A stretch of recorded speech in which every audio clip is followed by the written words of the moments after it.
Labdien un sveicināti!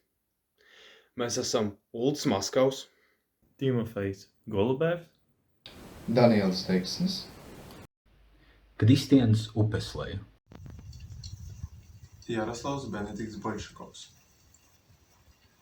Jūs varbūt esat to pamanījuši, bet daudz no mums šobrīd klasē neatrodas. Tas ir tādēļ, ka mēs esam nolēmuši pieteikt boikotu vēstures skolotājai Inai Evertsonai un visiem viņas mācītajiem priekšmetiem, kā ar aicinājumu jūs darīt tāpat. Mans vārds ir Kristians, un esmu viens no šī boikota dalībniekiem. Mēs boikotējam specifiski vēstures un sociālo zinību mācību stundu, jo mēs vēlamies mācīties vairāk vēsturi. Vienīgā reize, kad mācījāmies vēsturi šajā mācību gadā, bija septembrī, kad mēs mazliet uzzinājām par Saeimas vēlēšanu rašanos. Bet tas nav pietiekami, lai attaisnotu šo mācību stundu nosaukumu – vēsture un sociālās zinības. Lielākoties mēs esam tikai strādājuši ap vēlēšanām. Tas ir paši pētījuši dažādu politisko partiju programmas un secinājām, vai balsot par tām vai nē. Un atkal šobrīd ir tēma par dažādiem protestu veidiem. Ne, kā tie ir izcēlušies, vai ko ar tiem panāca, bet par to, ko mēs tagad vēlamies mainīt un kā mēs to paveiktu. Un mans jautājums jums ir, kur ir vēsture? mans vārds ir Daniels, un esmu viens no šī boikota dalībniekiem.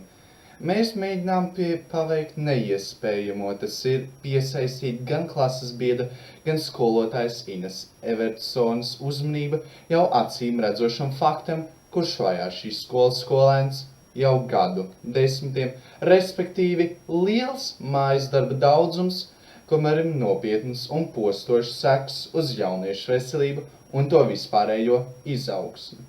Ņemot vērā boikota definīciju, mēs, tauta, mēģinām panākt demokrātiskus mērķus, mēs galu galā esam 1036 pret 70.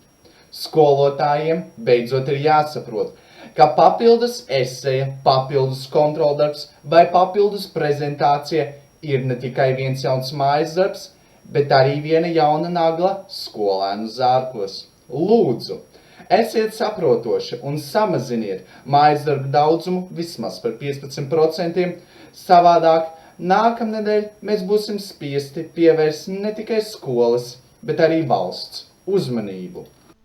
Labdien! Mani sauc Timofejs Golubevs, un es esmu viens no boikotā organizatoriem un dalībniekiem. klausoties mūsu mērķus, varbūt jums prātā ienāca doma, ko tiešām viņi dara, lai panāktu visus viņus demokratiskus un svarīgus mērķus. Mēs, kā jau bija pateikts, nolēmām pieteikt boikotu. Bet kas ir boikots? Boikots ir brīvprātīga un apzināta attiecību darījumu pārtraukšana ar kādu valsti, uzņēmumu vai personu, ar to ignorēšanu. Boikota nolūks ir radīt subjektam kādus ekonomiskus zaudējumus vai paust morālo sašutumu, mēģinot piespiest subjektu mainīt nevēlamo uzvedību. Tātad, pateicot boikotu Inai Evertsonai un visiem viņas mācītājiem priekšmetiem, mēs pārtraucam miermīlīgu sarunu un sadarbību ar mūsu vēstures skolotāju. Sākot no šodienas, mēs vairs nedosimies uz Inas Evertsonas stundām, kā arī aicinām jums darīt tāpat.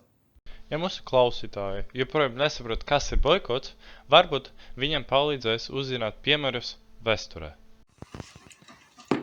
Labdien! Mani sauc Jaroslavs Benedikts Boļšakovs, un es esmu viens no šī boikota dalībniekiem un organizētājiem. Protams, daudziem no jums var rasties jautājums, no ko jūs vispār varēsiet sasniegt ar to boikotu, kam tas interesē. Kā parāda vēsture, boikoti var būt ļoti efektīvi. Protams, visefektīvāk viņi ir, kad tiek runāts par kompānijām. Ka kompānijas cieš ekonomiskus zaudējumus un ir spiestas mainīt savu politiku. Bet, kā piemēru var pieminēt Nestlé boikotu 1977. gadā, no kura sekām Nestlé cieš ekonomiskus zaudējumus un ir spiesti terēt naudu joprojām. Bet boikoti var būt ļoti efektīvi arī, kad tiek runāts par valdības likumu samainīšanu. Ka viens no spilgtākiem piemēriem varētu būt Montgomery autobusu protests, arī ļoti pazīstams, ka protests, kur organizēja Mārtiņš Luters Kings, kas paveica to, ka melnadainiem piešķir iespēju sēdēt autobusos, kur viņi vēlās. Skolas boikoti, protams, nebija tik efektīvi, bet Ņujorkas boikots 1964. gadā, kad pusi no visiem pilsētas skolēniem un 10 no skolotājiem vienkārši neapmeklēja skolu, savus mērķus nesasniedza. Bet, izanalizējot dažādus boikotus, mēs nonācam pie secinājuma, ka, lai boikots būtu rezultatīvs un sasniegtu savus mērķus, vajag boikotēt līdz galam, līdz mūsu prasības tiks izpildītas. Un tad varbūt mēs ienāksim vēsturē, ka pirmais veiksmīgs skolas boikots.